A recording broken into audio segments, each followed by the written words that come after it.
Good afternoon, ladies and gentlemen, and welcome back to Questioning Sense with me, Matt. I hope you guys are well. I hope all is going swimmingly, etc., etc. All is well here. Just finished work. I'm on early shifts at the moment, so I'm a little tired. I've been running around like a mad thing all over London this morning, but the weather's been great and it's been really sunny and it's put me in a very good mood. So I thought I would take advantage of that mood and make a quick video. Now, we're going to be looking at a few more, actually 3 more fragrances from the Swedish house called Niche for All. I did a review or video a little while back with regards to this one, which is called Pineapple Oak, and that was their interpretation of taking Creed's Aventus and the Charnay's Hashivat and blending them together to see what they would get, and this is what they came up with, which is called Pineapple Oak, and it's rather lovely. There is a full review of it down below if you want to find out a bit more about it. So I was really impressed with that one. I've spoken to the house a couple of times. I have a fairly good relationship with them. We chat a little, and they said, look, do you want to try some more?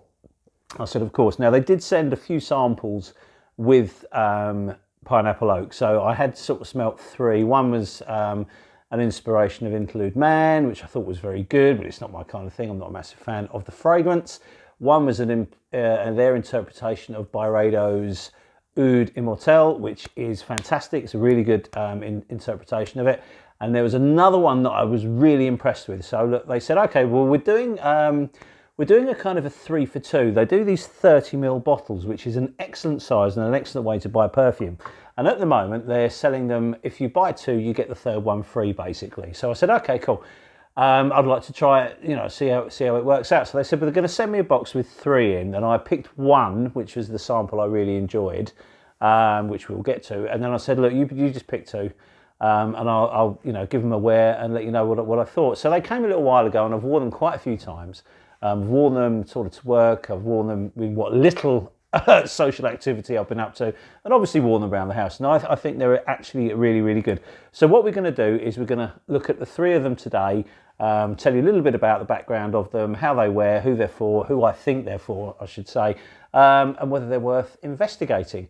Spoiler, they definitely are. Anyway, let's get into it. The first one we're going to look at is this one, and this is called Honey Tobacco. Now, because we're doing 3, I've got them on strips, but trust me, I have worn these, as you can see, quite a fair bit. So I'll put it on this one, and it's rather lovely. Now, this is basically another kind of idea of blending 2 fragrances together. So when it's called Honey Tobacco, I think you know where we're going with it. It's their take on Xerjov's Naxos, which is often compared to, because it's very similar, to Pure Havane. So what they've done is they've thought, what happens if we take the good bits from Pure Havane and the good bits from Naxos? What do we get? Well, you get this, and it's rather lovely. You have a little bit of citrus in here, you have the honey, you have the tobacco, you have the creaminess, you have the density. It's rather lovely. Now, I have to confess, Naxos is not a perfume that I own, and it's not one that I'm likely to own either. I think there's better perfumes from the house, and I think if I was going to spend sort of 160, 170 pounds on a bottle of perfume from Xerjov, it won't be on Naxos. And the reason for that is there's so many fragrances on the market that smell like Naxos that do the same sort of thing. There's loads, there's designers, there's niche, there's all sorts that all kind of smell like that. So it's not one that I was ever going to buy. It's what I like, it's not one I would wear a lot. And that's pretty much what I have to say about this one. If you like Naxos, you're going to love this. If you like Pure Havane, you're going to love this. It does that exactly well. Performance on this is excellent. For the first 3 hours, it really does kick out. I mean, I've worn this to work, and you're like, blimey, I think I've oversprayed it. It really does belt out for the first 2, maybe 3 hours, and then it kind of drops off and sits above your skin. But if you're a fan of either of those fragrances, you're going to absolutely love this. It nails it completely, and it does exactly what you would expect it to do. To me, it's a very good fragrance, but because the actual, either of the originals are not fragrances that I'm massively mad about, I can't get too carried away with this, apart from the fact I can say it does smell very much like you would expect it to smell.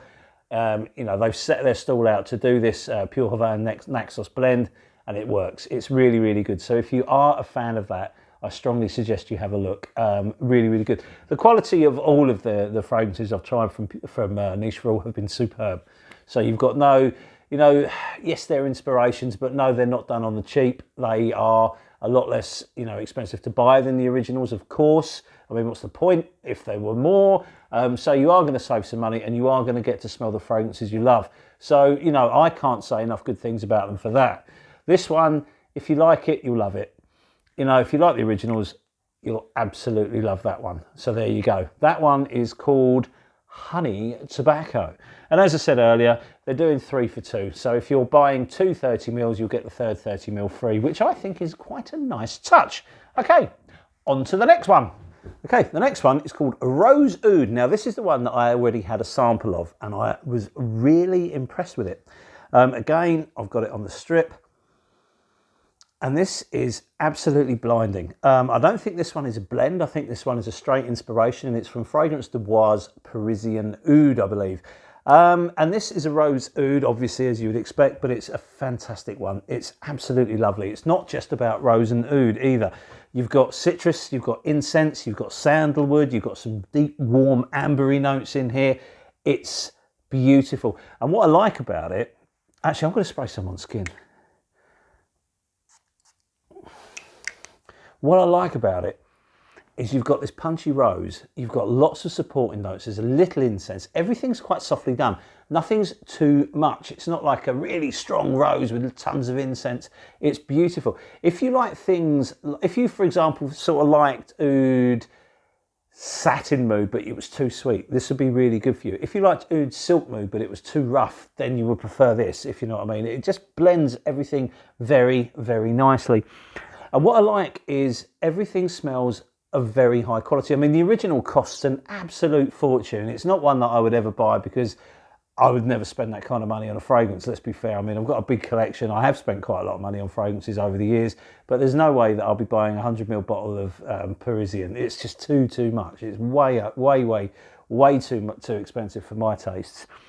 But this is lovely, and this is one that I would really, really enjoy wearing. This is because the way it performs, like the other one, it's quite loud for the first hour or so, and then it sits down and sits just above your skin. It's the right level of gentlemanliness. I mean, it is a unisex fragrance, so, you know, I'm talking about me personally. It's one that I could wear out. It's a rose oud that I've got now in my collection that I can wear that my wife isn't appalled by. Because the oud in here is well done. What it is, it's a depth. It's a dark oud, but it's not skanky. There's a tiny hint of it. It's like, there's a little bit of mischief going on in this perfume. It keeps threatening to become a bit, but it's not. It doesn't do that. It's very smooth. It's very sophisticated. It's incredibly wearable. And if you're a fan of rose ouds, you will like this. There's absolutely no way that you won't like it. The citrus is very light. It gives an introduction to the perfume. And then you have the rose. That's the first thing that I come across is the rose. And there's a little incense sitting under it. And then it all warms down into this warm, beautiful ambery base. And then there's a killer sandalwood that sits underneath it. That just makes it rather divine. And I absolutely love this one. It's just, I don't know, it's perfect. I'm going to, as you can see, I've worn it quite a bit already, but I'm going to smash through this 30ml. And as I've said many times on many different videos, 30ml bottles should always be available.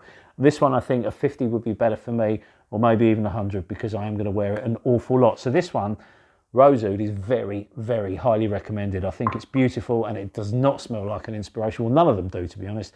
This smells like a perfume that a house has made, and they've scoured the world for really, really good materials.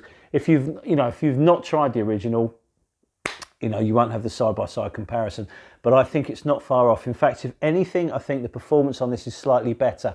It does last on my skin noticeably for about 5 or 6 hours, and then it drops off quite sharply to a very faint skin scent, which already gives it a couple of hours longer than the original did. I've only had a sample of it and it did not do well on my skin at all, but I love the smell. So this is a perfect foil to that. I have a slightly longer lasting, just as beautiful, but far, far cheaper version of it. So for me, yeah, Rose Oud is a massive hit. Okay, and then on to the final and most surprising one. Okay, and now on to the third one, which is called Benzo Vanille. Vanille or Vernee? Vanille, I think. And this is an interpretation of an incredibly expensive fragrance that I've never actually tried. It's basically, what they've done is their inspired version of Stefan Humbert Lucas Tac Lamacan. Now, I've never tried the original, and I'll tell you for why. When I read about it, when I looked at the notes on it, I kind of thought, well, I know what this is going to smell like. It's going to be, to me, it's going to be a cross between these two, which is Evody's Nard Orient and Xershof's Ivory Root. So I just thought that this is going to be a kind of a cross between these two.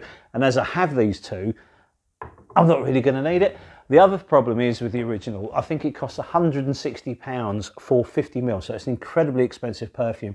And I'm thinking, do I need to spend that much money on a perfume that I kind of already have? And then this arrived, and I sprayed it. This was the first one I wore, and I thought instantly, oh gosh, this is amazing.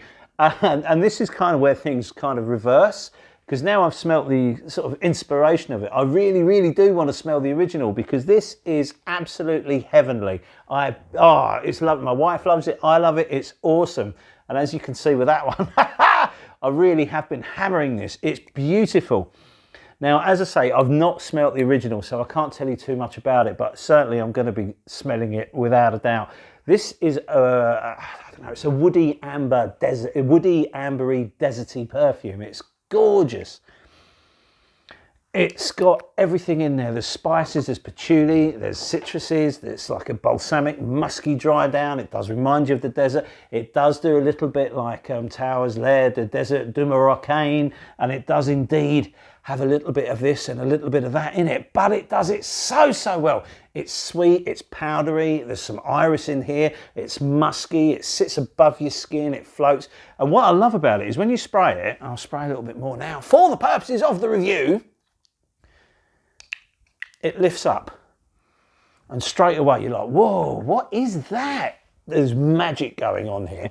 And what I also love about it, when you smell it, I mean, when you put your nose to your skin and smell that, it's, I don't know, it's like there's something organic going on underneath it. There's a smell within a smell. So you've got the sort of the notes that are bouncing off your skin, and as you drive your nose into it deeper, it feels like something's moving around. The notes are revolving. Oh, it's incredible. It's absolutely beautiful. My admiration for this is, it's just, I think I just absolutely nailed something amazing. I can't say how close it is to, you know, the original that they're inspired by, because I've not smelt it, as I've said, but I really, really want to. It's one that I would never tire of wearing. Now, we're coming into warmer weather, and I think it'll be all right in warmer weather because there is some citrus in here. I think it'll be fantastic in colder weather. It's great in the daytime, and I've worn it I haven't been out for a meal with it, but I've worn it at home, and I've really, really enjoyed wearing it at home. So I think it's just beautiful. There's something about this musky, balsamic style of perfume that it suits my skin down to the ground. My only criticism of this one is I wish it was louder. It seems to sit above my skin for a very long time. It's very, very intimate. You're getting at least 7 or 8 hours of it being not very noticeable, but you're aware of it for about 7 or 8 hours. I just wish it pushed out a little bit more. This is such a beautiful smell. It's one that you want to share with people around you. And unfortunately, because it sits quite close to the skin, it's more of an intimate fragrance. If you want that, then great. Please don't think I'm knocking the perfume, because I'm not. I think it's an awesome perfume, and it smells of luxury. It smells of exotic luxury, basically. I just wished it pushed out more. But it's divine. I think it's fabulous. And what I can say is, these three that came in, this is a bit dangerous. These three that have come in have been absolutely so impressive. I really, really enjoy them. I think Niche for All have done a fantastic job of all of them. Obviously, I have my favourites, but that's my personal taste. If you like Naxos, if you like Pure Havane, you're going to love that. If you like a perfect rose oud, this is so up your street. You're going to love it. And if you want an exotic trip, then get that. It's just awesome. I don't see any complaints about them coming my way. I've recommended them. I think you should sample them. I think they're really, really good. And I don't think there's anything there that people are going to be disappointed with. They've made a really, really good job. Anyway, guys, thank you very much for your time. Sorry, I got a bit carried away there. I've been prattling along. I think it's because I'm tired, perhaps. Anyway, thank you very much for your time, and we shall see you on the next video. Cheers, thanks, and bye.